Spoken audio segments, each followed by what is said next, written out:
So just think about that for a second. Spending time around people and the people you actually spend your time around can add years onto the end of your life.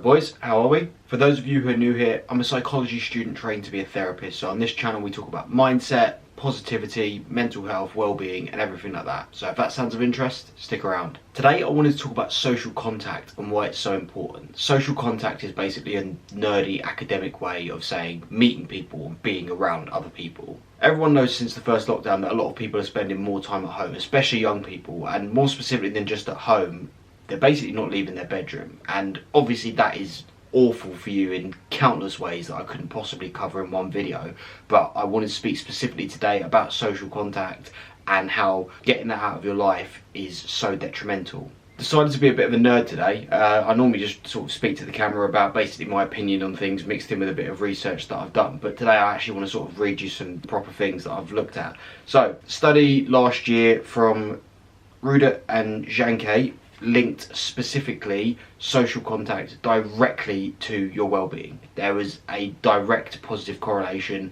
on average between spending time with people, talking to people, being out and about and in the presence of other people and having social interactions with positive and higher well-being.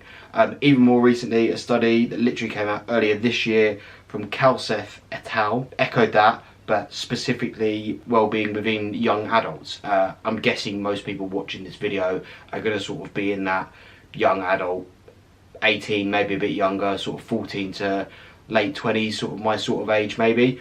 So yeah, that study applies specifically to you. So lots of actual hard data about the importance of spending time with people. A slightly different study that looked at slightly older people actually coming out of Japan from Matsama in 2021. This was about social participation. So this was not just speaking to people, this is actually about sort of having continuous interactions and being a social participant, being involved in communities and things like that. Like I said, this study was looking at slightly older people and maybe not quite as relevant, but the reason I wanted to put it in is because what they found is social contact actually increases life expectancy.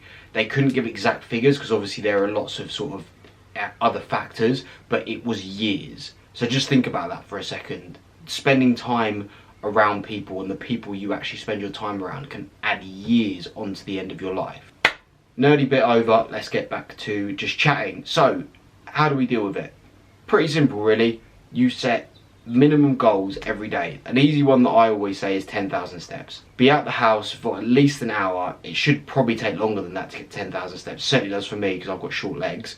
So get out, 10,000 steps minimum, out the house for an hour. There's nothing wrong with having headphones on, but that doesn't mean you can't interact with people when you're out and about. Go for a walk, have your headphones on, but don't just stare at your phone. Don't just look at the ground the whole time. Make conscious effort to smile at people, say hi to people. It's little things, like when you're buying your shopping, don't go and use the automatic checkout machine. It might take a couple minutes longer, but use the proper thing. And when the cashier's there, don't just smile or nod or whatever.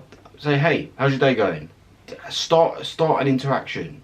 I know it sounds silly, but the data is literally showing that things like that can actually have such a big impact on your mood and well-being. And I think anecdotally we can all sort of say that if we're having a bit of a bad day, if you go out and about, or if you get a phone call and you bump into a friend, you get chatting to a friend, even if it is literally 30-40 seconds, you do often feel better. I know I do personally. I'm very lucky that I live with one of my closest friends, and because of where our house is, a lot of the guys come over. So if I'm a bit bored in my room, sometimes I'll go downstairs and one of the guys will be there. We'll have a chat for 5-10 minutes and it just boosts the mood a little bit. It just makes the day a little bit better. Another way to do this, which I spoke about in my last video in terms of sort of the 3 pillars of getting your life together, in terms of forming friendship groups, join teams, join social clubs. Like, it's not that difficult. Get yourself down the gym, get yourself into sport.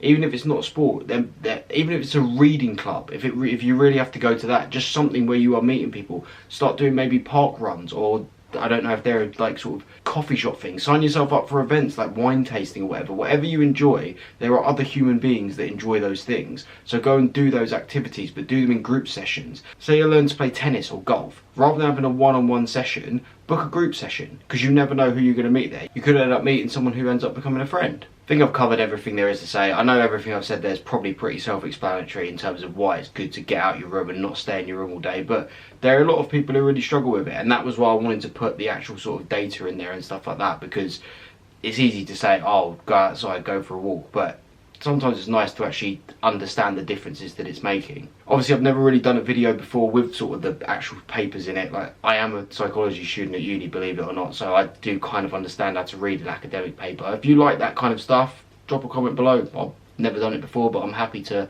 sort of research some more papers. There's an amazing podcast called Psychology of Your 20s with a girl called Gemma, and she does all of that. She sort of properly reads through all the papers, which is what kind of gave me the idea to do it this way. Thank you for making it all the way to the end. I do appreciate you guys who stick around. If you did find any of it useful, please do consider liking and subscribing. As always, comment anything else below, and I will see you in the next one. Until then, take care, lads.